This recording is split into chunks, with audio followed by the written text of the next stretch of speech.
दोस्तों कैसे हैं। स्वागत है आप लोग को फिर से एक नए वीडियो में। जैसा कि दोस्तों आपको पता होगा कि कल जो है आपका एग्जाम है दोस्तों प्री बोर्ड का। जी हाँ, बहुत लोग का दोस्तों हो गया होगा, बहुत लोग का कल होगा, बहुत लोग का परसों भी होगा।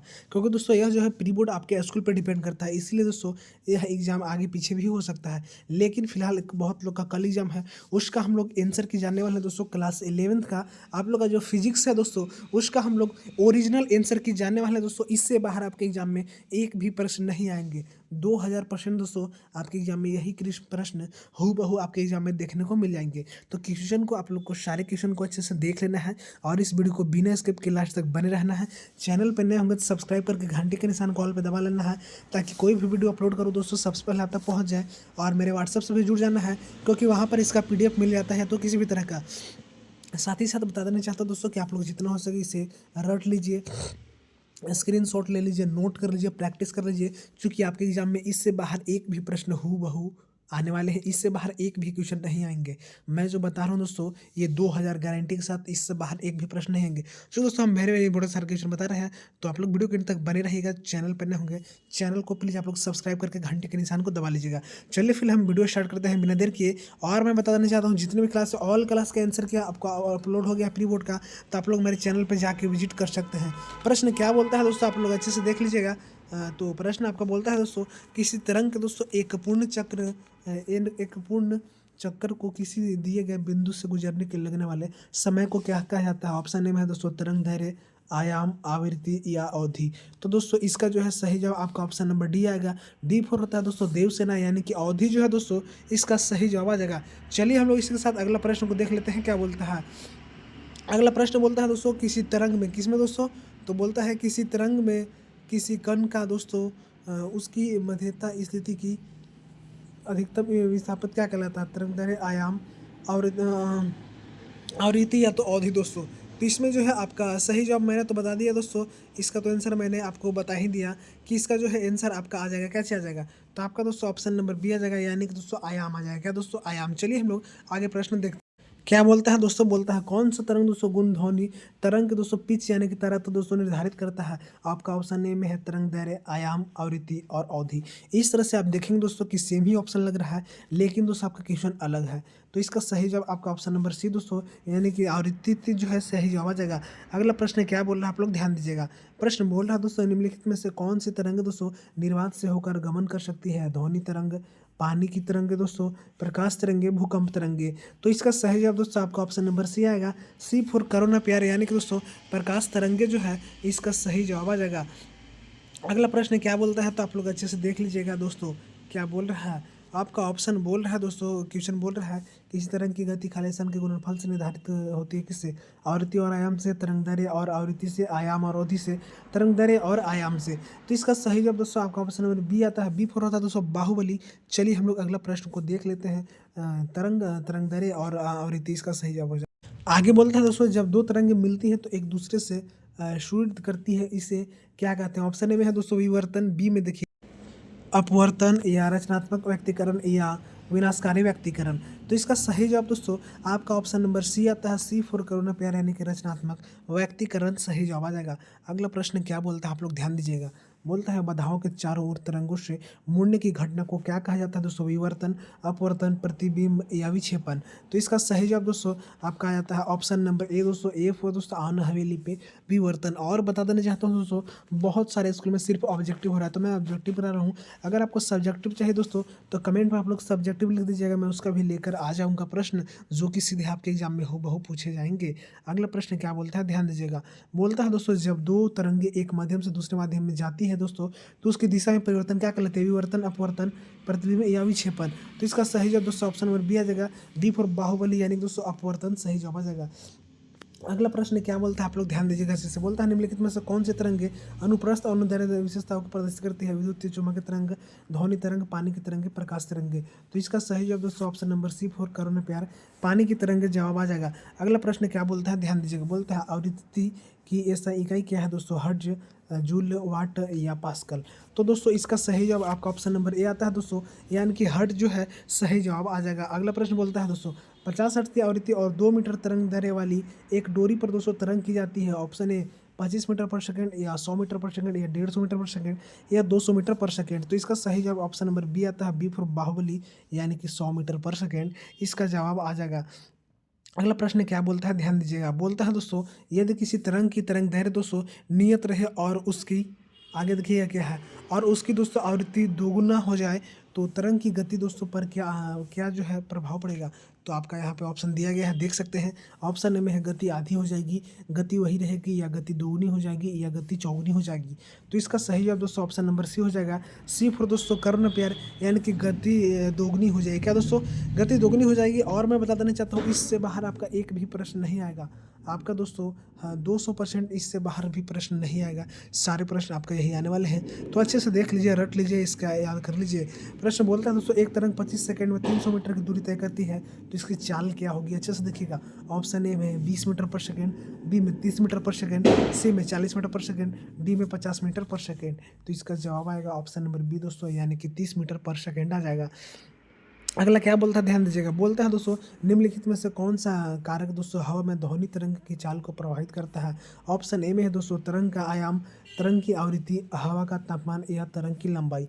तो दोस्तों इसका सही जवाब आपका आ जाता है, दोस्तों इसका सही जवाब ऑप्शन नंबर सी। क्या दोस्तों, ऑप्शन नंबर सी जो है आपका सही जवाब आ जाता है हवा का तापमान। किसका दोस्तों, हवा का तापमान। अगला प्रश्न है, आप लोग ध्यान दीजिएगा अच्छे से। क्या बोलता है, बोल रहा है दोस्तों, इसी माध्यम में ध्वनि सबसे गति से चलती है। कब दोस्तों, वायु में, या पानी में, बी या सी ऑप्शन, स्टील में, या डी निर्वात में। तो इस तरह से हमने ABCD देख लिया। इसका जवाब आपका ऑप्शन नंबर सी आ जाएगा दोस्तों, यानी कि स्टील में जो है इसका सही जवाब आ जाएगा। चलिए अगला प्रश्न देखते हैं, क्या बोल रहा है दोस्तों। बोलता है, प्रगतिशील तरंगे के लिए विस्थापन संबंध किस रूप से होता है। y = a sin kx plus omega t, या y = a cos kx plus omega t, या y = a sin kx minus omega t, या डी नॉन ऑफ दीज। तो दोस्तों इसका सही जवाब ऑप्शन नंबर सी आता है दोस्तों, सी फॉर दोस्तों करुण प्यार, सही जवाब इसका आ जाएगा। चलिए हम लोग अगला प्रश्न देखते हैं दोस्तों, क्या बोलता है। बोलता है दोस्तों, विस्थापन संबंध में एक का दर्शाता है। क्या दर्शाता है दोस्तों, तरंग का आयाम, कोणीय आवृत्ति, तरंग दैर्घ्य या तरंग गति। तो इसका सही जवाब ऑप्शन नंबर ए आता है, ए फॉर दोस्तों आवन हवेली पे, यानी कि तरंग का तापमान दोस्तों इसका जो है सही जवाब आ जाएगा। अगला प्रश्न क्या बोलता है, आप लोग ध्यान दीजिएगा अच्छे से दोस्तों, कि अगला प्रश्न आपके लिए क्या हम लेकर आए हैं। तो प्रश्न बोलता है दोस्तों, समीकरण y × a sin x minus omega T के क्या दर्शाता है दोस्तों। ऑप्शन ए में है आयाम, बी में तरंग दैर्घ्य, कोणीय आवृत्ति, या दोस्तों तरंग संख्या। तो इसका जवाब आ जाएगा दोस्तों आपका ऑप्शन नंबर डी फॉर होता है दोस्तों देवसेना, यानी कि तरंग संख्या जो है दोस्तों इसका फाइनल जवाब आ जाएगा।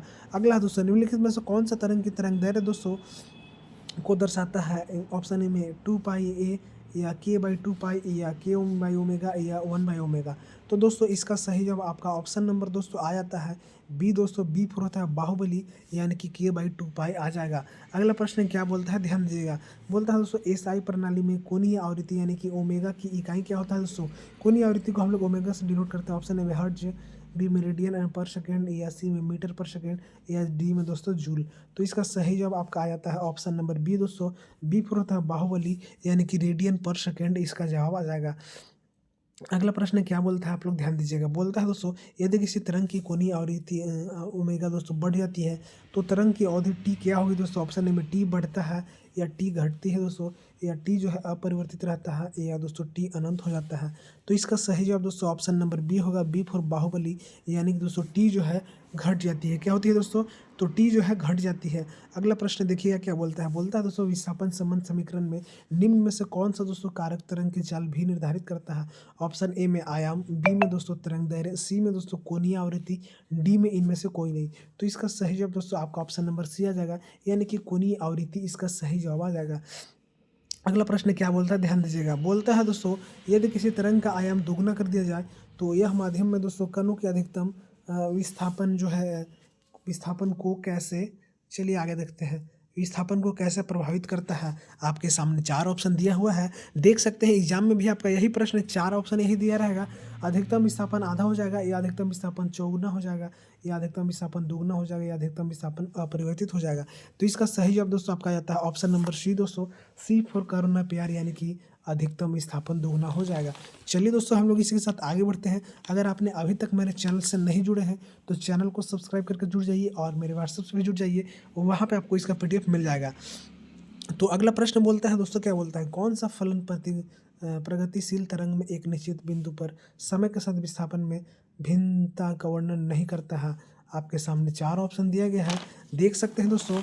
y into x t equal to a sine k x minus omega t, या दोस्तों y into x t equal to a cos k x into omega t, या y into x t equal to a tan k x plus omega t, या दोस्तों एक और बोल रहा है a cos k x minus omega t. तो इसका सही जवाब दोस्तों सबका आ जाता है ऑप्शन नंबर सी फॉर करो ना प्यार, यानी कि y into x t equal to आ जाएगा ए टेन दोस्तों के एक्स प्लस ओमेगा टी। अगला प्रश्न क्या बोलता है, आप लोग अच्छे से ध्यान दीजिएगा, इससे बाहर आपका एक भी प्रश्न नहीं आएगा, एक भी प्रश्न नहीं आएगा दोस्तों, क्योंकि मैं सारे के सारे आपको हूबहू बताने वाला हूँ और ये ओरिजिनल होने वाला है। तो बने रहेगा वीडियो के अंत तक, और अगर आपने अभी तक चैनल से नहीं जुड़े हैं जुड़ जाइएगा। प्रश्न क्या बोलता है दोस्तों, बोलता है समीकरण इतना इतना इतना का एक्स क्या होगा दोस्तों, आयाम होगा, कोणीय आवृत्ति हो जाएगा, माध्यम में स्थिति या समय। तो दोस्तों इसका सही जवाब ऑप्शन नंबर सी आ जाएगा, सी फॉर करो ना प्यार दोस्तों, माध्यम में स्थिति। अगला प्रश्न देखते हैं क्या बोलता है, बोलता है दोस्तों विस्थापन संबंध समीकरण में प्रतीक ए द्वारा किस राशि को दर्शाया जाता है दोस्तों, वेग को, आयाम को, आवृत्ति को, तरंग दैर्ध्य को। तो इसका सही जवाब दोस्तों आपका ऑप्शन नंबर बी होगा, बी फॉर बाहुबली, यानी कि आयाम जो है दोस्तों इसका सही जवाब आ जाएगा। अगला प्रश्न क्या बोलता है, ध्यान दीजिएगा। तो अगला प्रश्न आपका बोल देता है दोस्तों, क्या बोलता है, ध्यान दीजिएगा। बोलता है तरंग का अध्यारोपण का सिद्धांत क्या बताता है। ऑप्शन में है दोस्तों, 2 तरंग मिलकर एक तरंग बनाती है, या दोस्तों आपका जो है क्या दिया है, 2 तरंगे एक नई तरंग उत्पन्न करने की अध्यारोपित करती है, या सी में दोस्तों 2 तरंगे एक दूसरे को रद्द कर देती है, या ऑप्शन नंबर डी में है दोस्तों 2 तरंग सदैव बिना किसी अन्योन्य क्रिया के लिए दूसरे से होकर गुजरती है। तो आपका ऑप्शन नंबर ए नहीं होगा, सी नहीं होगा, डी नहीं होगा, बी होगा, बी फॉर बाहुबली, यानी दोस्तों 2 तरंग एक नई तरंग उत्पन्न करने के लिए अध्यारोपित करती है। चलिए हम लोग इसके साथ आगे बढ़ते। तो अगर अगला प्रश्न बोलता है दोस्तों, तरंगों के अध्यारोपण से घटित होने के लिए निम्न में से कौन सा दोस्तों आवश्यक शर्त। ऑप्शन ए में तरंग की आवृत्ति लगभग समान होनी चाहिए, तरंग की आयाम दोस्तों समान होनी चाहिए, या तरंग की विपरीत दिशाओं में गमन करती चाहिए, या दोस्तों तरंग की तरंग दैर्ध्य अलग अलग होनी चाहिए। तो इसका सही जवाब आपका ऑप्शन नंबर ए आ जाएगा दोस्तों। ए फॉर होता है आओ न कभी मेरी हवेली पे, तरंग की आवृत्ति दोस्तों लगभग समान होनी चाहिए। क्या होनी चाहिए दोस्तों, लगभग समान होनी चाहिए। अगला प्रश्न बोलता है, ध्यान दीजिएगा, क्या बोलता है, बोलता है जब 2 तरंगें समान कला में होती है दोस्तों और रचनात्मक रूप से अध्यारोपित होती है तो उनके आयामों की क्या होती है दोस्तों। ऑप्शन में वे दोनों हो जाते हैं, वे वही रहते हैं दोस्तों, या तो फिर वे रद्द कर देते हैं, क्या दोस्तों, रद्द कर देते हैं, या तो वे शून्य होते हैं। तो इसका सही जवाब दोस्तों आपका आता है ऑप्शन नंबर ए दोस्तों। ए फॉर होता है आओ ना हवेली पे, यानी कि दोस्तों वे दोगुना हो जाते हैं। क्या होते हैं, तो वे दोस्तों दोगुना हो जाते हैं। अगला प्रश्न देखिएगा क्या बोलता है, बोल रहा है दोस्तों निम्न में से कौन से तरंगों के बीच विनाशकारी अध्यारोपण का वर्णन करता है। आपका ऑप्शन ए में है दोस्तों आयाम जुड़ते हैं, या बी में आयाम एक दूसरे से घटते हैं, या सी में दोस्तों तरंग बिना परिवर्तन के एक दूसरे से होकर गुजरती है, या डी में दोस्तों तरंग का आयाम दोगुना हो जाता है। तो इसका सही जवाब दोस्तों ऑप्शन नंबर बी होगा, बी फॉर दोस्तों बाहुबली, यानी कि आयाम एक दूसरे से घटते हैं। क्या करते हैं दोस्तों, तो एक दूसरे से घट जाते हैं। अगला प्रश्न देखिएगा क्या आपके लिए बोल रहा है। प्रश्न बोलता है दोस्तों किस प्रकार का व्यक्तीकरण तब होता है दोस्तों जब 2 तरंगे का आयाम समान होते हैं लेकिन कलांकार 180 डिग्री होते हैं। आपका ऑप्शन नंबर ए में है दोस्तों रचनात्मक व्यक्तीकरण, या दोस्तों विनाशकारी व्यक्तीकरण, या आंशिक व्यक्तीकरण, या दोस्तों कोई व्यक्तीकरण नहीं। तो इसका सही जवाब आपका ऑप्शन नंबर बी होता है, बी फॉर बाहुबली, यानी कि विनाशकारी व्यक्तीकरण।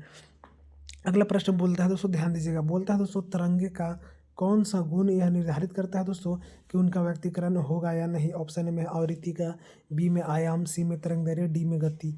तो दोस्तों इसका सही जवाब ऑप्शन नंबर सी आएगा, सी फॉर करो ना प्यार, यानी कि दोस्तों तरंग दैर्ध्य जो है इसका फाइनल जवाब आ जाएगा। अगला प्रश्न क्या बोलता है दोस्तों, आप लोग ध्यान दीजिएगा अच्छे से। प्रश्न बोलता है दोस्तों कि जब समान आयाम आवृत्ति की 2 तरंगे की पूरी तरह से कला से बाहर होती है तो परिणाम क्या होता है दोस्तों। ऑप्शन में अधिकतम रचनात्मक व्यक्तीकरण, अधिकतम विनाशकारी व्यक्तीकरण, कोई व्यक्तीकरण नहीं, या आंशिक व्यक्तीकरण।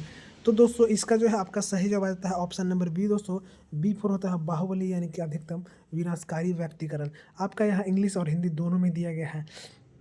अगला प्रश्न बोलता है दोस्तों तरंगों के अध्यारोपण में दोस्तों क्या होगा, क्या होगा जब 2 तरंगे दोस्तों कला अंतर 90 डिग्री की होती है, ऑप्शन ए में है। वे रचनात्मक रूप से दोस्तों व्यक्तिकरण होते हैं, या दोस्तों विनाशकारी ढंग से व्यक्तिकरण करते हैं, या दोस्तों वे व्यक्तिकरण नहीं करते हैं, या वे स्थिर तरंगे बनाते हैं। तो इसका सही जवाब दोस्तों ऑप्शन नंबर सी होगा, सी फॉर करुणा प्यार, यानी कि वे व्यक्तिकरण नहीं करते हैं। क्या करते हैं दोस्तों? व्यक्तिकरण नहीं करते हैं। आपका अगला सवाल होने वाला है दोस्तों, आप लोग ध्यान दीजिएगा अच्छे से। प्रश्न क्या बोलता है दोस्तों, तो आप लोग अच्छे से देख लीजिएगा। चलिए मैं थोड़ा सा ऊपर से ही बताता हूँ, चूँकि एक ऊपर में था। तो प्रश्न बोलता है दोस्तों, क्या होता है जब थोड़ी भिन्न आवृत्ति के दोस्तों दो तरंग एक दूसरे के साथ अध्यारोपित करती है? ऑप्शन में है, वे औसत आवृत्ति को एकल तरंग बनाते हैं, या दोस्तों वे एक दूसरे को पूरी तरह से रद्द कर देते हैं, या वे स्पंद यानी कि बीट दोस्तों पैदा करते हैं, या वे एक स्थिर तरंग बनाते हैं। तो दोस्तों इसका सही जवाब ऑप्शन नंबर सी होगा, सी फॉर करुणा प्यार दोस्तों, यानी कि वे स्पंद बीट पैदा करते हैं। अगला प्रश्न है, ध्यान दीजिएगा। बोलता है दोस्तों, क्या बोलता है तो आप लोग अच्छे से देख लीजिएगा। बोलता है, जब तरंगें दोस्तों इस प्रकार अध्यारोपित होती है कि परिणामी तरंग में अधिकतम और न्यूनतम आयाम से दोस्तों क्षेत्र होते हैं, तो इसे क्या कहते हैं दोस्तों? ऑप्शन ए में है स्थिर तरंग, या प्रगतिशील तरंग, या अनुप्रस्थ तरंग, या अनुदैर्ध्य तरंग। तो इसका जवाब आ जाएगा दोस्तों ऑप्शन नंबर ए फॉर दोस्तों आओ ना कभी हवेली पे। इस तरह से दोस्तों मैंने सारे के सारे आपका हूबहू प्रश्न आने वाला मैंने बताने का प्रयास किया। इससे बाहर आपके एग्जाम में एक भी प्रश्न नहीं आएगा दोस्तों, आप लोग लिख लीजिएगा। तो इसे याद कर लीजिए, रट लीजिए जो कर रहे हैं। चैनल पर नए होंगे सब्सक्राइब करके घंटी के निशान को दबा लीजिएगा, और दोस्तों बेल आइकन को ऑल पर टाइप कर लीजिए, क्योंकि घंटी के निशान को, क्योंकि जब भी वीडियो अपलोड करूँ सबसे पहले आप तक पहुंच जाए। साथ ही दोस्तों मेरे व्हाट्सएप पे चैनल के साथ जुड़ जाइएगा, वहाँ पे आप लोग को किसी भी तरह का न्यूज़ अपडेट या तो PDF प्रोवाइड करा देते हैं, मॉर्निंग असेंबली, मंथली जो भी हो।